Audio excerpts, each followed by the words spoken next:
So coming to the previous oil circuit breaker discussion, at the last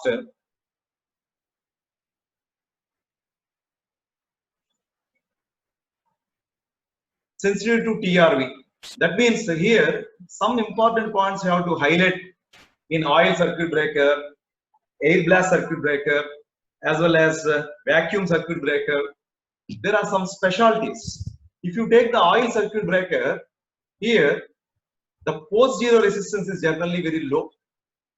Post zero resistance means if you open the contacts, the resistance between the contacts is very less. That means they are not so much open. They open through small distance. So post zero resistance is generally fairly low. So rate of rise of reach-breaking voltage is damped down to a fairly low value. I discussed this part in the resistance switching, current chopping concepts. There we have observed that when you have to use the resistance switching, when the post zero resistance is more, we will connect a resistance in parallel to that, so that arc current can be diverted, so that rate of rise of reach-breaking voltage can be reduced. Here the post zero resistance is less, so that's why here the reach-breaking voltage cannot be damped quickly. So that is the problem in this oil circuit breaker. So inherent rate of rise of reach-breaking voltage has a little effect on behavior of oil circuit breakers. So triple RV effect is less. So oil circuit breakers with arc control devices, the post zero resistance of contact path is relatively high, so that there is a less damping effect. So at low currents, the performance may be considerably improved by adopting resistance switching. So we can use the resistance switching to improve the performance when it is interrupting the low currents. That's what we have discussed in current chopping and resistance switching. So you see, up to 12 kV MOCB are generally enclosed by draw out type, 36, 72.5, 145 kV outdoor type. So for 800 MVA, 245 kV circuit breakers with a total break of 3 to 5 cycles, you have to use. Here these breakers, 3 poles, because I said when the voltage increases, the number of poles will be increased, because the number of poles is a function of the voltage. So I have seen this advantages in the previous discussion. So as a summary, OCB were used up to 145 kV were used. This has been replaced by SF6. Bulk oil circuit breaker, arc extension takes place in the tank. Minimum oil circuit breaker, it takes place in insulating housing enclosed by ceramic enclosures. That is in the tank, it is inside the ceramic enclosures. Minimum oil circuit breakers up to 145 kV single break, above 145 kV multi break. That means the voltage increases, number of breaks must be more breaks must be connected in series. So MOCB more than 245 kV modular construction. So SF6 is now preferred for this high range. Okay, so this is about the oil circuit breakers. Now we'll discuss about the air brake circuit breakers and air blast circuit breakers. So I have discussed this one in the previous session about this tree. Now let us go to the air circuit breakers. So air brake, air blast. Air brake is air at atmospheric pressure. Air blast means air at high pressure. That is the difference. Air brake, plain brake, arc shoot, and magnetic blow. In air blast type, there are axial blast, cross blast. You can observe here. This is the axial blast. That means air blast circuit breakers. So this is the air brake circuit breaker. There are some physical pictures. So coming to the air brake circuit breakers, air at atmospheric pressure is used for arc extinguisher medium.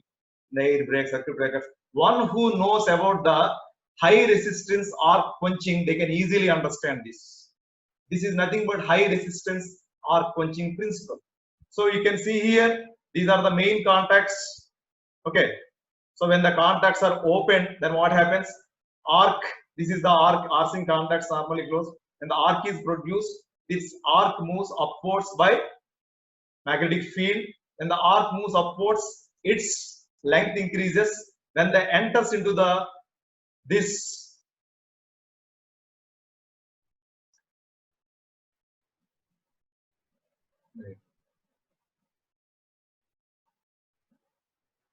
When it enters into this arc chute, that means these are the arc splitters. Then what happens? Arc will be splitted.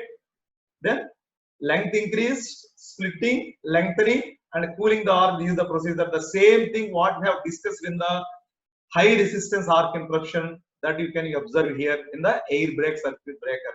There is no air at high pressure, air at normal pressure will be used.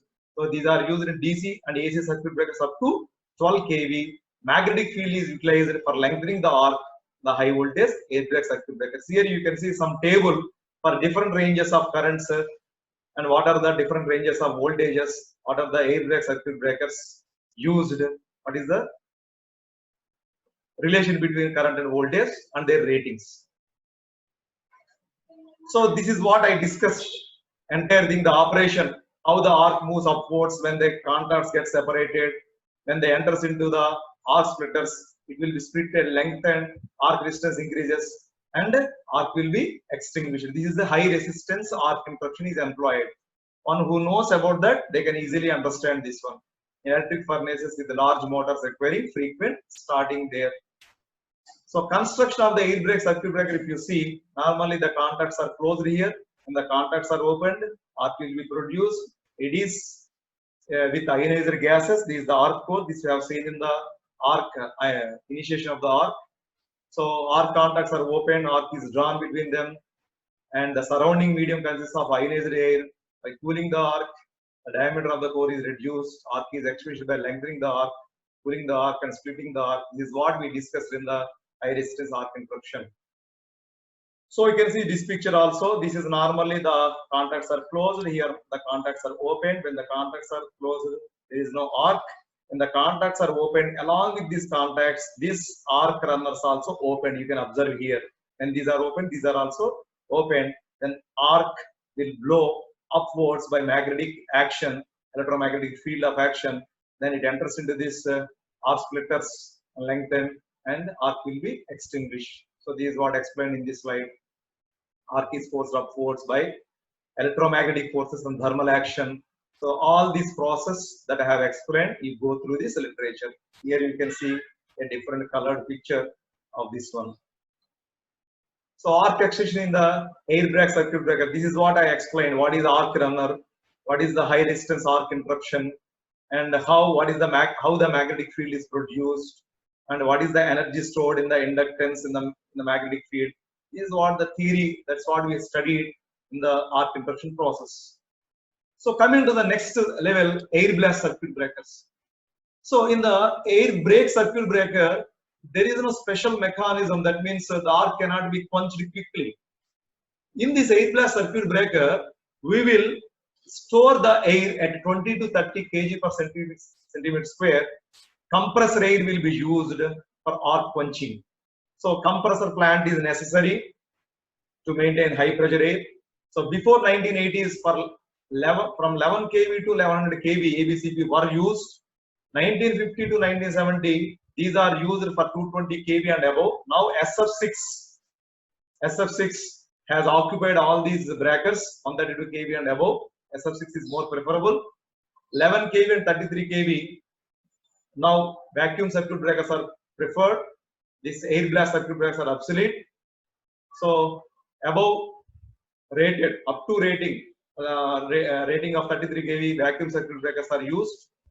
So single pressure puffer type SF6 breakers are preferred for all these ranges of voltages.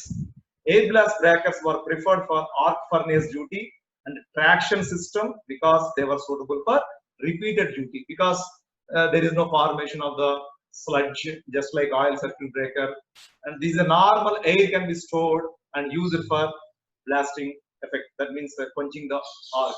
So this is the air blast circuit breaker construction. Here you can see the reservoir where the air can be stored, and this is the end view. Now you can see one by one these parts. When you is a mechanism for, so this five is a rod. Here once this valve is opened like this, when the valve is opened like this, then what happens? This air will go in this direction through these insulators onto the arc extension chamber. You understand this very clearly with a good number of pictures. So arc extension chamber is filled with high pressure air, and in some low capacity circuit breakers, the isolator is integral part of this. Here, along with this opening of these breakers, an isolator will be kept to provide additional gap between the contacts. So let us see how it works. Now one by one you can see these parts. This one is a tank reservoir, and 2 is a halo insulator. This is the halo insulator. 3 is a double arc extension chamber. That means with one opening, 2 contacts will be opened. That means double arc extension chamber. And 4 is a pneumatic mechanism where the signal is given so that the contacts are opened like this. And 5 is the operating rod.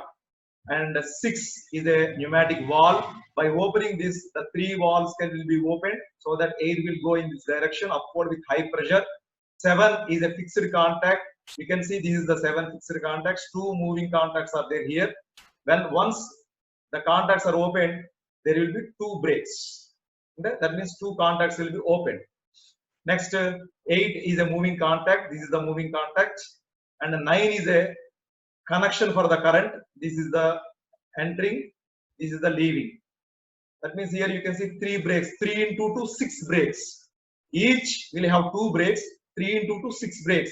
That means if there is 66 kV voltage is there, 6 breaks means by 6, 11 kV, 11 kV, 11 kV, like that. Each break is for 11 kV. That way you can understand. And 10 is a compression spring. Here a spring mechanism will be there. So this contact will be moved against the spring pressure. 11 is opening of the air outlet. This is the way the air goes. Hot air will go outside.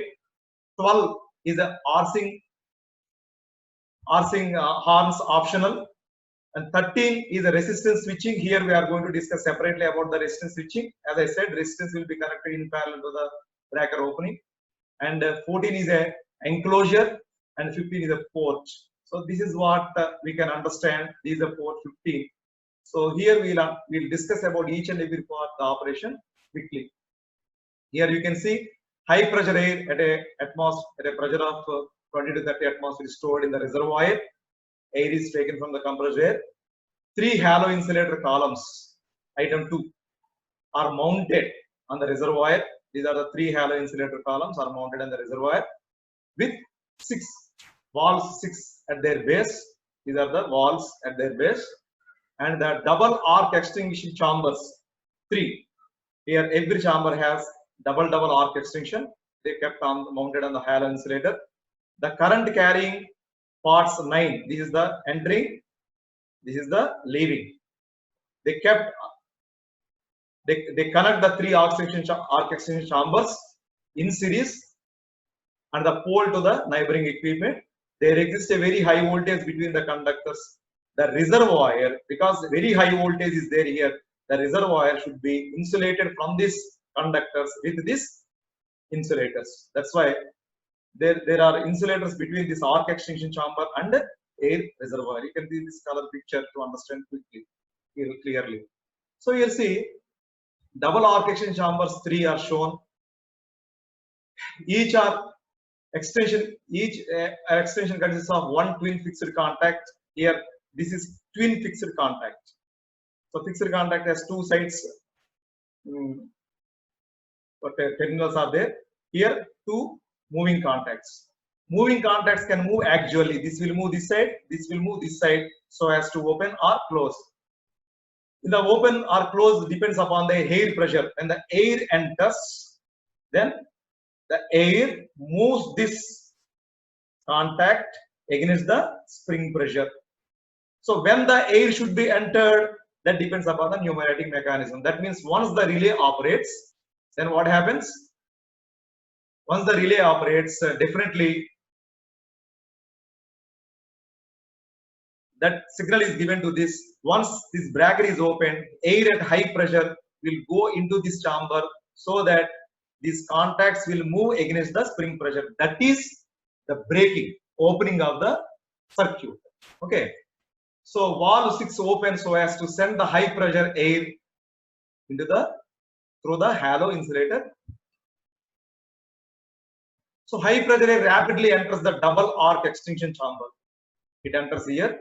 As the air enters into the arc extinction chamber, the pressure in the moving contacts air becomes more and the contacts move like this. Here you understand quickly, when the contacts are moved like this, arc is formed here. When the arc is formed, the air along with this arc, the hot air will go outside like this. That means the air takes away the arc, that means hot gases outside through this level. Once you see, there is one opening here. You can see port 15. When the contacts are come with high pressure, they are moved like this. When the contacts are moved like this, they in turn close this port. Once this port is closed, then what happens? The length between the contacts is increased. Once this is closed, air cannot go outside. That means this entire chamber is filled with high pressure air. That is pre-arcing, during arcing, post-arcing zone. So that means once the arc is blown away, this entire chamber should fill with high pressure air. So that is called building up of the dielectric strength. So that means when the air is inside with high pressure, then only the dielectric strength will build up.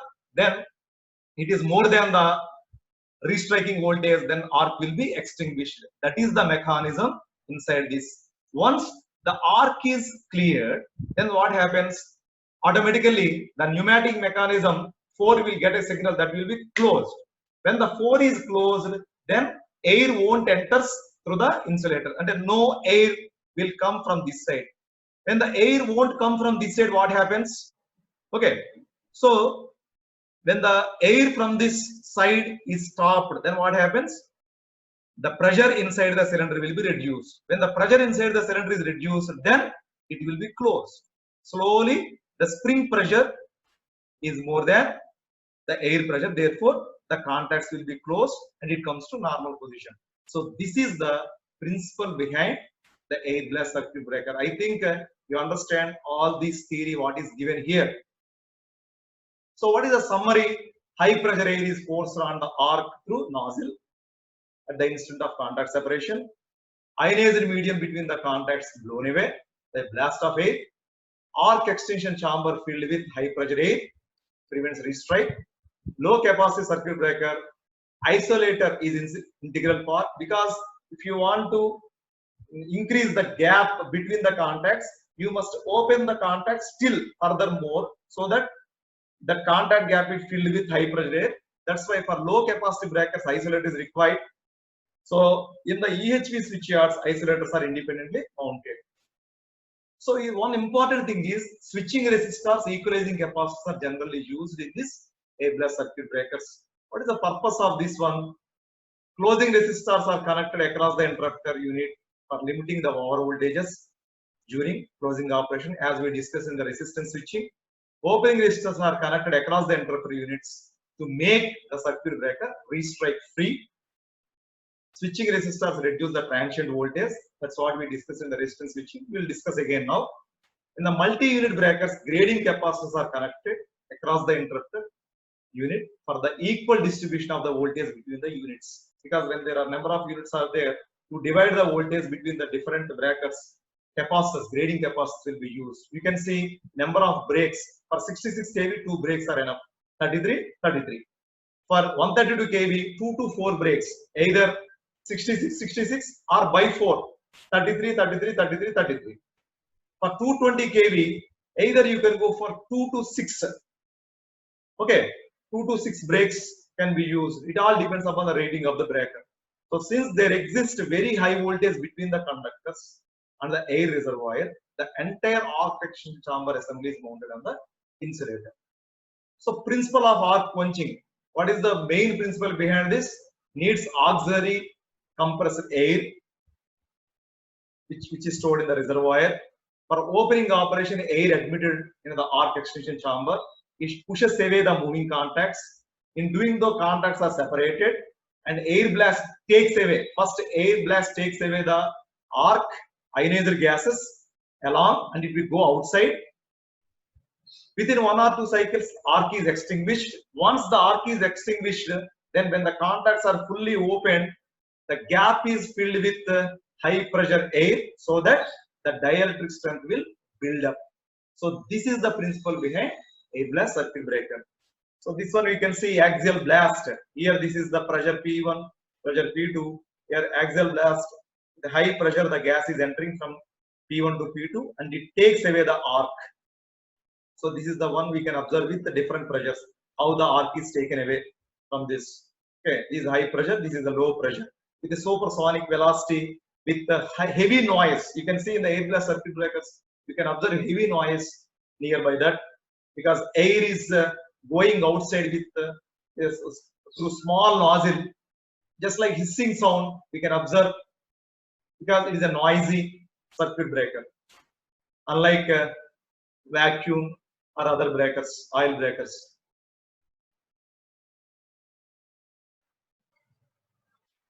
Air flows from high pressure reservoir to atmosphere through convergent divergent noise. You see, this is the high pressure, convergent divergent noise. You see, this is converged here, diverged here. So this is the design. Because of this design, high pressure air with convergent divergent noise, when you are going, it takes away the arc very quickly. The difference in the pressure and design of this nozzle is such that air expands into the low pressure zone and attains supersonic velocity. The mass flow of air through the nozzle is governed by parameter like pressure ratio, P1, P2 ratio, and area of this throat, and exit area of the nozzle, and is influenced by diameter of the arc also. These are the various parameters for the mass flow of the air through this. Air flowing at high speed axially along the arc, axially. Okay, axially means in the direction, radially means the opposite transverse direction. So axially along the arc and causes the removal of the heat from the periphery of the arc, and diameter of the arc reduces to a low value. You can see here, that's what I explained in the previous one. When the contacts are about to open, you see the air is taking away the arc, and the hot air is going outside this pore to open. When the contacts are moved to far extent like this, this is closed. That means by the time the hot air has gone away, this is closed. When this is closed, then there is no way for the air to go outside. Therefore, this entire part is filled with high pressure air. Therefore, it is building up the dielectric strength. That's what it is, a race between restriking voltage and dielectric strength. As fast as the dielectric strength builds up, the arc will won't restrike again. So this is the next closing position. So this is what I have explained in this entire literature. So the air blast circuit breakers come under the class external extinguishing energy type. Energy supplied for the arc extinguishing is obtained from high pressure air and is independent of the current to be interrupted. Very important point. Independent of the current to be interrupted, whatever, whether it is a low current or high current, air with high pressure will come out, will blow away the arc. That's why it said current chopping is very important in this air blast circuit breaker. Definitely current chopping occurs because current is small. Irrespective of the currents, once the valve is open, air at high pressure will go onto the arc, whether it is a small current or large current. If it is a small current, what happens? Chopping of the current occurs. That leads to prospective voltage. That leads to arc to restrike again. So for that case, we need resistance switching. You see how the resistance switching can be done. So this is the resistance which is connected in parallel to this arc place. How this resistance comes into picture, let us see. You can observe here, this resistances, it comes into parallel to the breaker contacts. How? When the air enters like this, automatically this high pressure air, it pushes these two pistons. I said a spear gap will be there in the resistance switching. I have discussed there. Once these two pistons are pushed in this direction because of the high pressure air, that's what I said in the dialect. Once this entire chamber is filled with high pressure air, and these two are pushed in this direction, this is closed.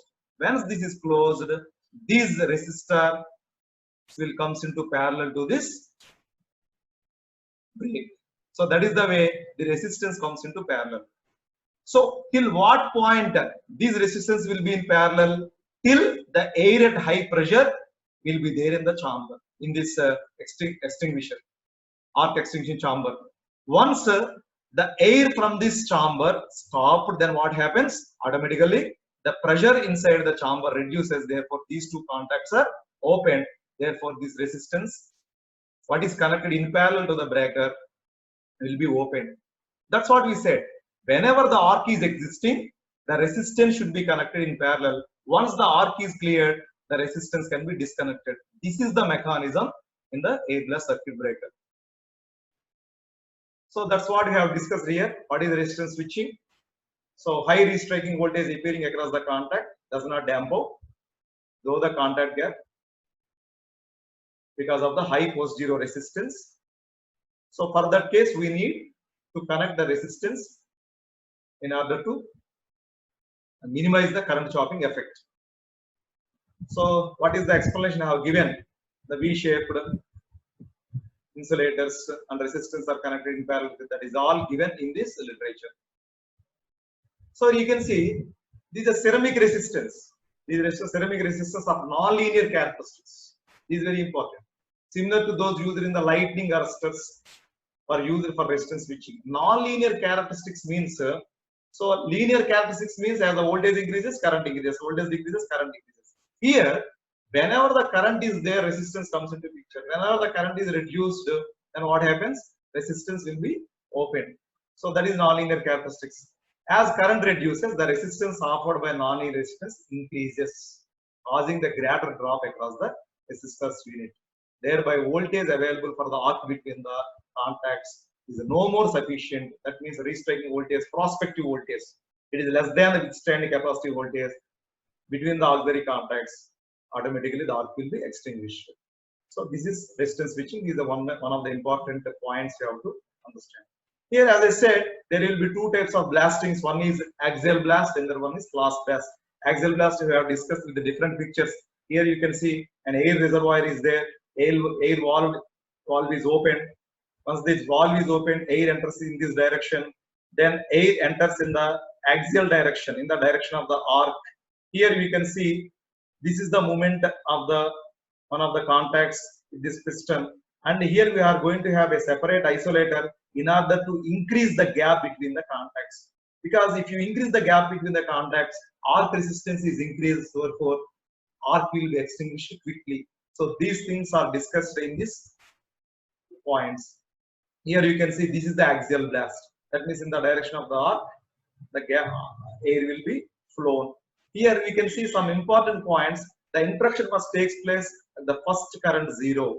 Because when the arc current is becoming zero at first current zero, interruption must take place after the optimum gap has reached. Otherwise, what happens? Arc may restrike again, because I said at current zero, we can see a transient voltage. That means restriking voltage will be there. Then that causes the arc to restrike again. Subsequent zeros, then the air pressure decreases. What happens? In the first current zero, air with high pressure is going. In the first current zero, air, the arc is not interrupted. What happens? During the process, the air pressure reduces, the interruption capability will be reduced. So it is to be noted here that the chances of interruption in case of oil circuit breaker is increased, the arcing persists beyond first current zero. Because if you take the oil circuit breakers, whenever the arc is there, then more amount of the gas will be produced, air will be, hydrogen will be produced, arc will be punched. The axial blast circuit breaker gives high speed of clearance because of the short gap needed for the interruption. Because small gap with high pressure, you are clearing the arc. This is desirable for improving transient stability. Small contact gap after arc interruption constitutes inadequate clearance. If you have inadequate clearance, then we are going to have a separate isolator that will extend the gap between the contacts. So here we can see, so a graph between we have, so here the arc duration in cycles versus percentage of the breaking current. Arcing time of the arc control circuit breaker varies considerably depending upon the breaking current. Okay, here if you see the controlled oil breaker, it depends upon the breaking current. If you take the air blast circuit breaker, irrespective of the current level, the air blast will be there. Higher the breaking current, the smaller the arcing time. Arcing time in case of air blast circuit breaker is independent of the breaking current. That's what I said. Independent of the current. When the small current or large current, the blasting effect is same. Whereas in the oil circuit breaker, there more arc, more oil will be dissipated. That means more hydrogen gas is produced. If the less arc, less hydrogen gas is produced. So that is, there is a variation in the oil circuit breaker. But in air blast, there is no variation. So arc duration as a function of the breaking current is almost flat. You can see it's a flat curve, irrespective of that. Okay. The short gap along with the isolating switch gives a total break time of 2 to 5 cycles. In 2 to 5 cycles, this will be punched. So next, cross blast. If you see the cross blast circuit breaker, here it is in this direction. When the arc is formed like this, the blasting effect in direction. You can see this one in the air brake circuit breaker, whatever you see, that means this air flow is perpendicular to the arc. So just like what you have seen in the air brake circuit breaker, like that, arc will be lengthened and extinguished. So cross blast lengthens and forces the arc into suitable tube, serves rather same purpose as electromagnetic force in the low voltage air circuit breakers discussed earlier.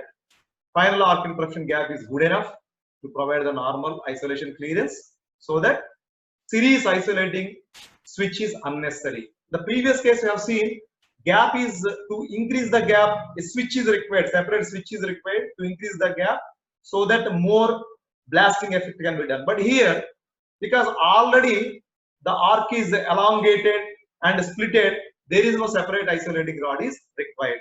Air blast breakers can also be of live tank type or dead tank type. Live tank means it is kept at some insulate, that means not at the ground, air reservoir, some insulating position will be there, insulators are there. Dead tank means directly it is kept on the ground potential. Live tank has metal tank insulated from the ground, compressed air is used for insulation between the contacts. So this discussion in the dead tank is held at ground potential. Most of the circuit breakers up to 11 kV are either, so most of the circuit breakers up to 11 kV are either air brake type or oil brake type. Between 11 to 66 kV, mainly oil breakers are used. Between 132 to 275 kV, in the market shared by oil breakers and gas blast breakers. At the highest system voltages between 400 kV and above, the circuit breakers are of gas blast. That means SF6 breakers are used. So what are the advantages? They are cheaper and freely available, because normal air at compressor position we need, just like whatever we are using the compressor air for our filling the air in our tubes like that. So chemical stability, inertness of the air, high speed of operation, blasting effect, elimination of the fire hazards, normal air we are using, less maintenance, just simply a compressor air you have to maintain, that's all. Oil like that SF6 vacuum, compared to that is less maintenance. Suitability for frequent operation, because in the oil sludge formation will be there, you have to clean that. Again, we have to fill with fresh oil. That maintenance is there. You have to clean the tank. That is not there. What are the disadvantages? Air compressor plant has to be installed and maintained. That is one part. Upon interruption, the air blast circuit breaker produces a high level noise. I said air with high pressure goes outside, noise will be there. And the air is discharged to open atmosphere. So silencers are need to be provided. Problem of current chopping and restriking voltage. That's what he said. Because for small currents also heavy blasting effect is there. Current chopping will occur. For that we need resistance switching. This to be taken care. Okay. So that is the end of this discussion.